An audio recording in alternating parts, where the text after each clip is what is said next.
Our next guest says gold could sink as low as $8.50 an ounce. We had this guy on yesterday. I wish you would have been. I wish we could get him on a phone. With us now on set, Adam Grimes, CIO and Director of Tactical Investments at Waverly Advisors. And it was classic because I said, well, because he's back to $2,000 gold, he says, near term. And I said, well, how long have you been long gold?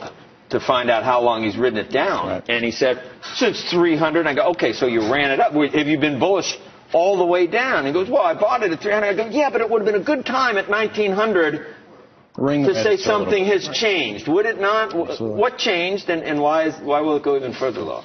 Well, I think what we see is a few things have changed with gold. You know, gold is no longer the safe haven store value that we think of it traditionally. What is? The dollar. I don't know. The dollar, cash is probably the safest place to be a lot of times.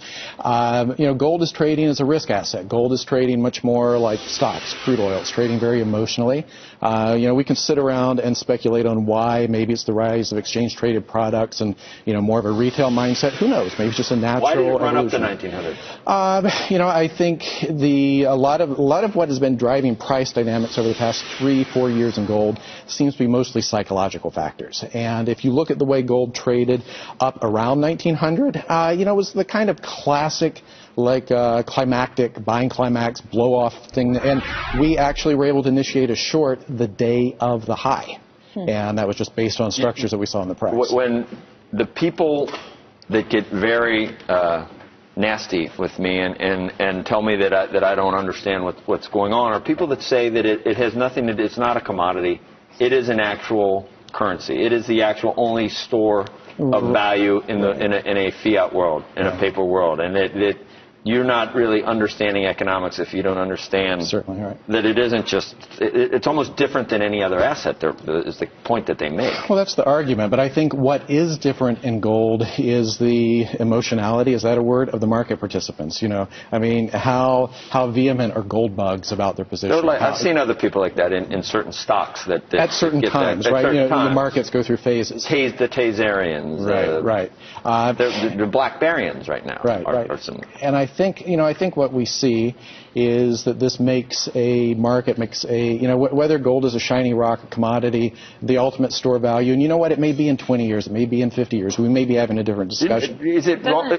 Go ahead. Doesn't it make you uncomfortable to be short something if it's all traded on a psychological basis anyway? I mean, that can turn against you at any point, too. Well, if there's not fundamentals that you're really basing any of this on. Right. Well, the issue is, we're talking about prices like $8.50 is the price target that we're thinking is out there. And it's not a case, we manage actively. And if we saw something change in the dynamics, we could very well be long. It's not like we're going to short and close our eyes and say, we're right. We know it's going to $8.50 and pound the table. But is this a speculative market? I mean, if it's a speculative market, people need to realize that when they're getting involved in it. Telling a market is not a speculative. Yeah, but this one feels like it's just so emotionally I agree. Run at this point. And that is where I think, when you see a market that makes you emotional, that's a time to step back and say, perhaps fundamentals are not driving this market. It's always been like that with gold. But I wonder, people that got in a year ago, Einhorn, people that are, what were they still thinking it was because of the printing presses globally? That was what Einhorn said at the time. Remember, he wrote that whole thing. God almighty, but that I would have thought that what ran us up from 300 to 1900 was we knew that a lot of the private debt was going to be taken on, the financial crisis. It was going to be taken on by public entities, and therefore you had to print to pay for all of that. So that would make sense.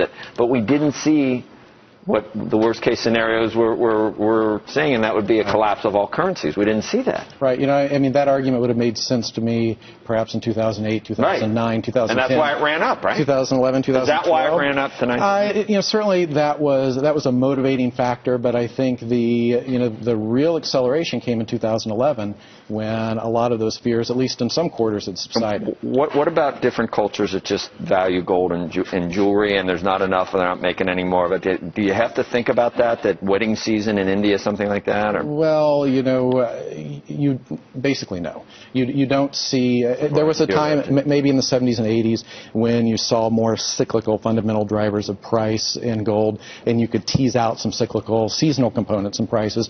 You don't really see that so much anymore.